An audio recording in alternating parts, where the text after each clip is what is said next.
Here we are, folks. I know you have no idea. Actually, I have no idea if this is working. I do have somebody that's just told me to go now. I'm doing this solo. This is hand solo. Well, that sounds bad. Yeah. So now you've heard laughter, so you know people are here. So that's ruined the surprise already. Well done. You had one job. Uh, it's all good. But here we are. It is season 3, if you don't know that, episode 30 of the Quarantine Cocktail Show. Yes, if you don't know, we've done like 160 of these. And we are live. It's working. Anyway, so tonight, I've got a lot of things to celebrate. So when I do the cocktail show every Sunday, I always try to find something to celebrate. And it's quite easy. Honestly, there's always a holiday. It's like whatever, National, Strawberry Day. But tonight, it's really special because I am with my ICCFA University, and actually, I'm going to do this. It'll shout out. Look at this.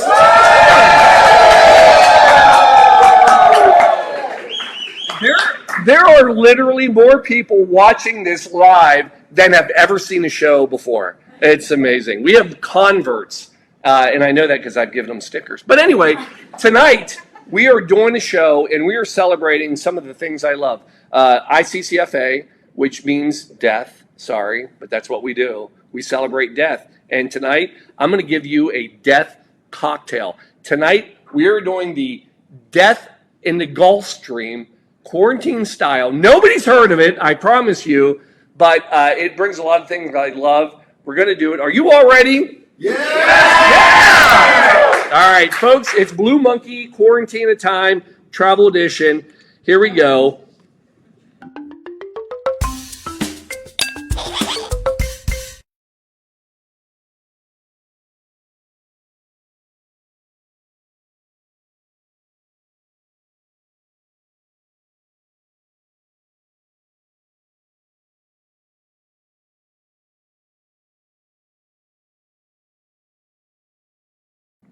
Hey! We're on camera. Everybody give a shout. Yay! All right. So normally I never talk about the history of the show, but I feel like tonight I need to because I have like over 8 people here. And but anyway, the Quarantine Cocktail Show was born during the quarantine. And we started this basically every night for 62 nights in a row. I got drunk. I mean, I made a cocktail every night. How many people have watched the earlier shows? Thank you. There were hands up, by the way. So as far as you know, but we did this show, and it was really just to have fun because it was a bad time, and we wanted to shine a little bit of light and have some fun. So every night we did this cocktail show. We're on season 3. We only do it on Sundays.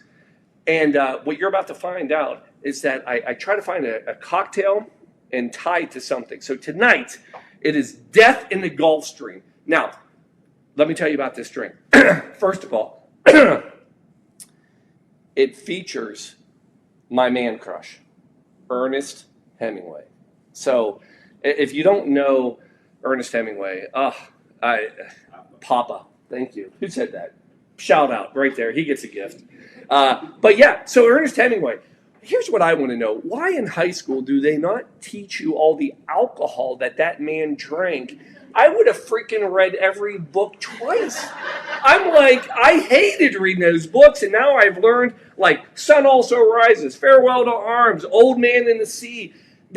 Every book, he talked about the drinks, that it was sexy. I mean, this guy, he was the ultimate man. I mean, anyway, I digress. Probably a little much. I've gone overboard with Ernest. But Papa's my man. I love him. But a lot of people don't realize that he made drinks. So tonight, another book he wrote was called Death in the Afternoon. And he actually made a cocktail called Death in the Afternoon. Now, we're not doing that one tonight. I've already done it. some season, some episode, I can't remember, because I drink every time I do the show. I don't remember them the next day. But Death in the Afternoon, if you want to know, is champagne and absinthe. And he would say that you would drink 3 to 5 of those successively, and they would make you feel better. And he's probably right. Delicious drink, and the man loves champagne. But this is Death in the Gulf Stream. So what is this one about? Well, so Death in the Afternoon was 1935. This is 1939. And I got to tell you about another guy to get this drink straight. His name is Charles Baker. So Charles Baker wrote a couple really cool books. He was basically this foodie type drink historian. Have you heard of him? Yeah, so this guy was awesome. Basically, he was able to just travel the world and learn all about food and drink. So let's be clear. He married an heiress and was basically allowed to travel the world eating and drinking whatever the hell he wanted. Good for him, right?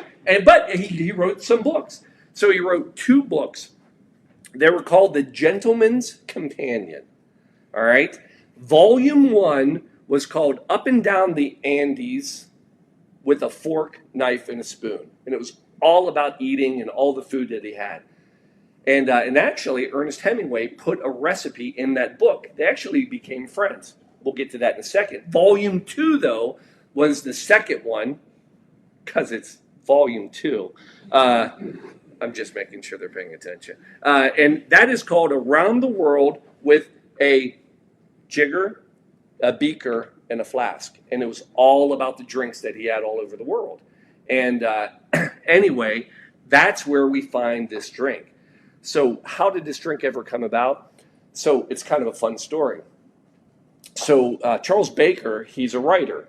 Ernest Hemingway is a writer. And they both like to drink. They're going to cross paths. They become friends. So at a certain point, Charles Baker basically gets on a boat and he's going to sail to Key West to hang out with Ernest. All right? This is just a thing they do.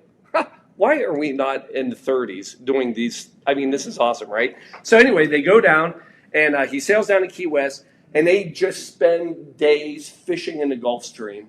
They fish all day. They basically drink and talk it up all night. That's all they do. Well, after about 3-4 days, Charles is like, I'm done. I mean, he's like, I'm dying on a vine. I just can't continue to do this. And Ernest says, I got a drink for you. And he introduces him to the drink that we're about to make. It's not even, it doesn't have a name at the time. And after he has it, they name it Death in the Gulf Stream. And we're going to have it right now. So, Paul, what is it? Well, here's what you need to know about it. So, the first thing about this cocktail is it is made with Genevieve. Now, Genevieve, if you've never had it, this is old school. This is 1500s. This is basically, there's a lot of confusion about it. It's gin, but it's not gin. All right? This is the grandfather of gin. So this is Dutch. And basically it's only made either in Holland or Belgium.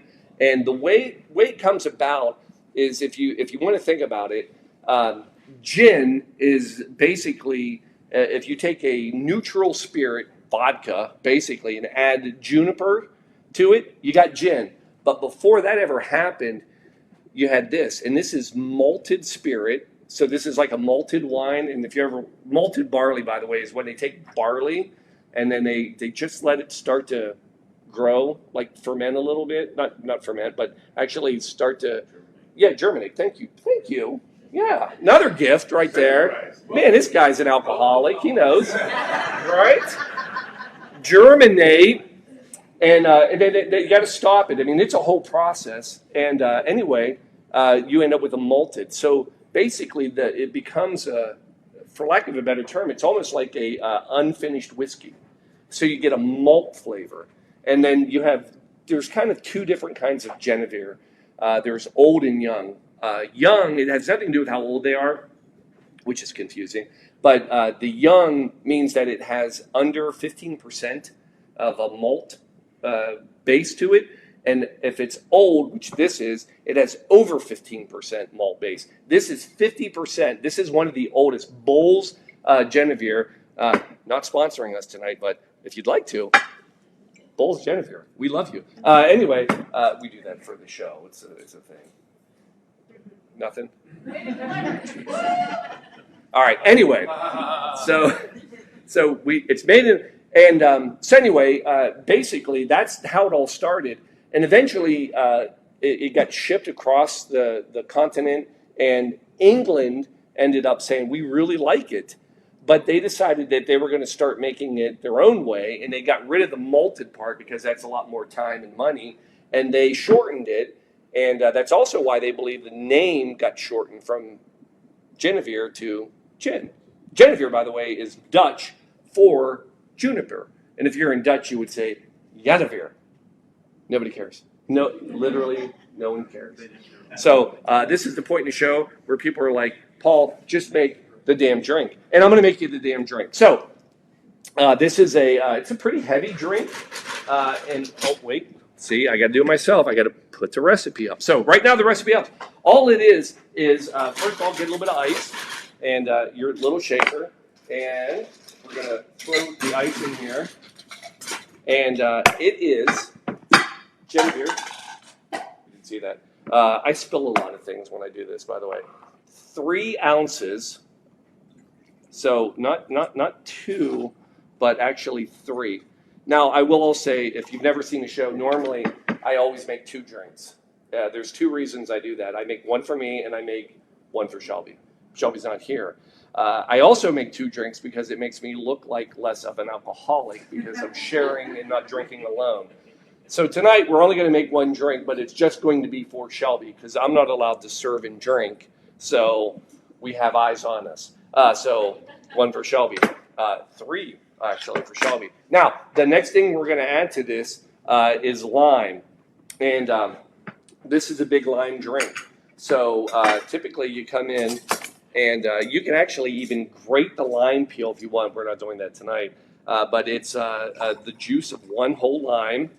We're going to save those because they're going to get into the actual glass as garnish. And then, this is fun, bitters. Angostura bitters. So, and it's a heady bitter drink. So you're going with at least 4. 1, 2, 3, 4.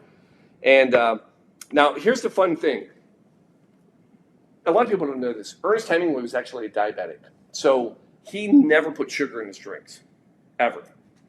Matter of fact, one of his favorite drinks was a daiquiri, and it was rum and lime juice. He got rid of everything else, and it was called a Papa Doble, and that's how he made his drink. So if you want, you can add maybe a teaspoon of sugar to it, but we're not. I brought it literally. I traveled 500 miles and brought this with me to not use it. That's how dedicated I am to this show. That's for Papa. All right. Now, the one thing we will add to our drink, though, is Emergen-C. So here's the other thing you need to know about the cocktail show. From the very beginning, the first drink we ever made, we put Emergen-C in it because Emergen-C saves lives. It prevents COVID. And I know this because I am still alive and safe. So every cocktail I make has a little bit of Emergen-C. Emergen-C, by the way, not sponsoring our show to this day, yet sending us legal letters all the time saying to stop. And we love you too. Emergen-C. I believe Ernest Hemingway would have loved you. And in a great little packet that, like the shampoo packet, by the way, that you can't quite open. There it went. Oh, here we go. And just a little sprinkle, saving lives, people, saving lives. Emergen-C. And there it is. Travel shaker. Give it a good shake. And the last part really is pretty simple. You come in and we're going to pour it over ice. Now, the one thing that you are supposed to do, and I'm going to do it, is you want to actually crush your ice. So you want to have a little, there's probably a lot of other ways you can do it. We're going to just put some ice in a little bag, and then we're going to just smack the hell out of it and hope we don't break anything. I know, it could be bad.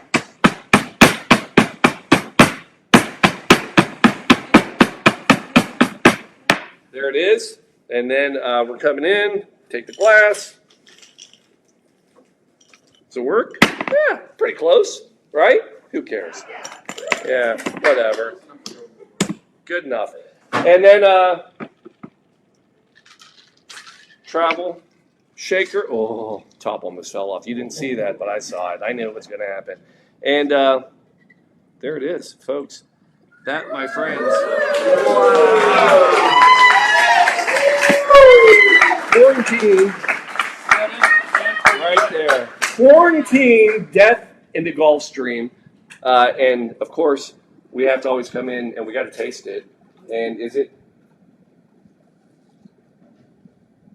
Oh, yeah. Yes. Delicious. So it's bitter, but it's supposed to be. Actually, so what's fun about this, I'll leave you with this. This drink, last few things about it, I promise, because you're all like, Paul, you said you're going to take us and buy us a cocktail. That's why we're here. And I didn't realize how many people were going to be here. So, Monica, can you help me out here? Can you tell them I'll leave or something? Anyway, so this drink, back in the 30s, actually the timing was great because it represented that whole time frame because it was a bitter time. You had the Spanish War. It was bitter, but Hemingway swore by it. It was actually also known as the Ernest Hemingway Reviver. So there are several cocktails out there that are called revivers. The Corpse Reviver. I would have done that, but I've already done it, guys. Sorry. But a reviver is meant to be like this drink that is supposed to like punch you through and revive you. So Ernest Hemingway told people that this drink, you should start drinking it at about 11 a.m. And that would get you through your hangover and get you to the. This was a rally drink, folks. It is straight gin and bitters. The only rally is like your liver, like saying, "What are you doing to me?" But it is delicious. Oh, it's good. Folks, there it is. Are you guys ready? All right. So, folks, there it is. Quarantine, death in the Gulf Stream. I will not make many more of these for everybody. And everybody, thank you for being here. Hold on. Wait. I got to do this. I have to say, subscribe to YouTube. Has everybody subscribed to YouTube to watch me now? Absolutely. I am up to 12 YouTube subscribers right now. Woo! We did it. I hope it worked. Thanks for coming. Love you. Blue Monkey Quarantina. Seriously, I do. I love everybody that's come down here tonight. I appreciate this love and support. And for everybody out there, cheers. We'll see you on the next show. Chink.